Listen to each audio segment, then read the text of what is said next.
Hi guys, welcome back to my YouTube channel, Football with Priscilla. I am Priscilla. So hi guys, welcome back to my YouTube channel. So currently, as we speak, I am watching the Liverpool versus Crystal Palace game, and Liverpool is trailing. Like Crystal Palace, Zaha scored a beautiful goal. Liverpool were caught on the break. Yeah. And what's his name? This guy. Is it Fabinho? Fabinho caught him on the Fabinho played him on. So currently it's Liverpool nil and Crystal Palace 1. Now, today I just wanted to talk about Manchester United, just Manchester United. And so I wanted us to have a conversation with after I watched the Brentford game, I let it sink in that Manchester United lost to Brentford 4-0. Okay? We lost to Brentford 4-0, and um that happened in the first half. So we lost the game in the first half. Play it through. Oh. So as we talk about Manchester United, I'll be I'm watching the game, and then yeah. So there are three things that I noticed from that humiliating and humbling loss by Manchester United by Brentford. Okay, so okay, check. Am I showing? Yes. Even my head is showing properly? Yes. It's showing properly? Yes. Even from that side, I'm showing properly? Okay, so you can go see now. Thank you. That's my mini cameraman. No. Anyway, so after it sank in that Manchester United lost to Brentford, and after I went through all my go and find a jersey and wear a jersey. Okay. So after it sank in and that Manchester United lost to Brentford 4-0, I was like, okay, I need to breathe. Like a lot of people were like, oh my god, Manchester United lost. But like after a while, like guys, if you survive the Moyes era, trust me, you will survive Eric Ten Hag's era. And I feel like it's a rebuild for Manchester United. Honestly, I know that people have, don't shoot, your friend was coming in, you know you can't score from that position. Manchester United is rebuilding currently, and I honestly believe I am not panicking. I know everyone is panicking, but I choose not to panic. I believe Eric Ten Hag knows what he's doing. Come on, Zaha, wait for your friends to come and then you play them on. You know one thing I hate about Zaha? He's selfish. Like he knows that he won't be able to score because he's got obviously Van Dijk and Fabinho closing him down. Why oh why can't he wait for his friends to come so that he can play them on? Like Zaha, you're not. Yeah. Anyway, never mind. Okay, so three things I noticed about Manchester United. I know I've been guessing at this, but my mind is with Liverpool. But anyway, three things that I noticed about that Manchester United game.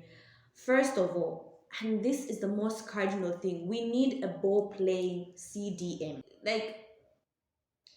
We need a ball playing CDM. And when we say ball playing CDM, we mean a CDM who's able to carry the ball, who's able to release the ball and make the passes. This is why, if you wonder why Manchester United is so hell bent on finding a player like Frankie de Jong knows how to distribute the ball. Okay, so he gets the ball in the middle and distributes it. Equally, you can see the same thing with Declan Rice. He knows how to carry the ball and distribute the ball. We can also say the same thing about Ward Prowse. He knows how to carry the ball, distribute the ball. Ruben Neves, carry the ball, distribute the ball. That's what we're talking about. So when you see us desperately wanting Frankie de Jong, that is what we want. Because I'm sure everyone has watched Fred. Fred is not that good, guys. Fred is like Kante, but without technical ability. Like it's so hard and that's why I believe Fred really needs to play in a system where he doesn't need to have footballing IQ, but you just tell him, Fred, when you get the ball, pass it to Bruno or pass it to this person, because for the life of me, he can't pass the ball. Now, what I noticed on that midfield, what else I noticed on that midfield, well, on point number one, which is the midfield is the problem. Okay, so what I noticed is I don't understand why Eric Ten Hag played Fred as the sole midfield alongside Bruno and Ericsson. Zaha, okay, it's a foul. Okay. So yeah, Fred was playing alongside Ericsson and Bruno. Now, to Eric Ten Hag, Eriksen is a great player. They will not take that away from him, but he is slow and he is not physical. So our midfield was so open on Sunday. I kept on shouting, "Where on earth is the midfield?" But the midfield was non-existent. That's why the Brentford was playing through us. Our midfield was non-existent. If you've understood football, you've watched football for the longest period of time, that's a beauty. That is a beauty. Come on, Zaha. Oh my God. Why didn't he lift it? Right? Anyway, if you've what that's a beautiful pass. That's a beautiful pass. Anyway, if you're watching the game, you understand. Like, this is the 39th minute. So if you understand football, you know that a game is won and lost on the midfield. Okay, so why Brentford kept on running past us, our midfield wasn't so great. Bruno goes forward, he's not going to come back. And it takes quite long for him to come back. Eriksen will come back, but he's not physical enough. Okay, so our midfield really needs a ball playing midfielder who understands the CDM role and is just technical. Like, we need a Frankie de Jong.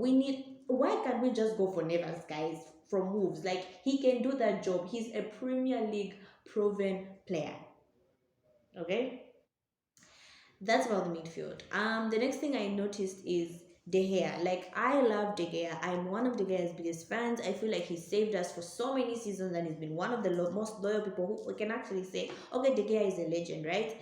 But the dude, oh my God, does not know how to play from the back. Like, it's not in De Gea. Like, I've been watching the United View, Flex and KG, Marcel and Cam, and they always talk about the fact that De Gea is not a sweeper and he's also not good from playing from the back.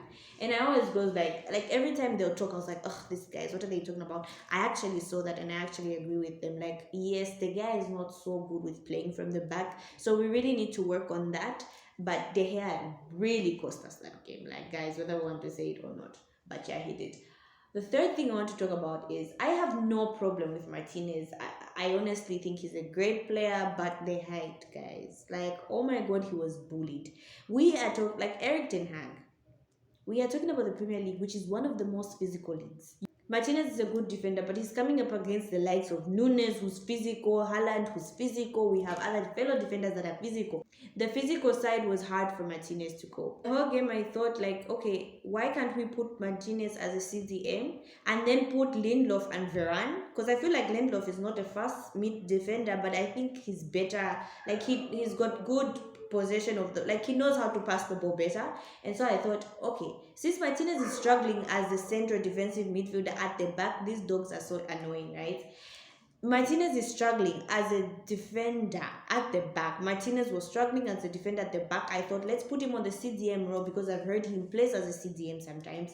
And let's put Lindelof and let's put Varane. Oh, Maguire. Maguire is physical. Though he has no technical ability, but he's physical, right? And then put him with Varane. Let Martinez sit on that CDM role. Because, okay, basically when you're on the CDM role, you don't need to be tall. Like, we've all seen Kante. He's not tall, but he handles that midfield well. So I feel like leaving Martinez on the at the back, he wasn't able to cope with the midfield. So yeah. Okay, so those are the things that I noticed about the game. Martinez, physicality, he was bullied. The CDM, we need a CDM. Our midfield was wide open, and De Gea really needs to know, and the whole team, in fact, really needs to understand how to play from the back. So those are the three things I noticed about the Manchester United game, and I just thought I would share my opinions and my views. Put in the comment section if you agree with me or if you don't agree with me. So yeah. So thank you so much, guys, for watching. Make sure you share, like, and subscribe. And I am off to watch Crystal Palace hopefully beat Liverpool. Bye.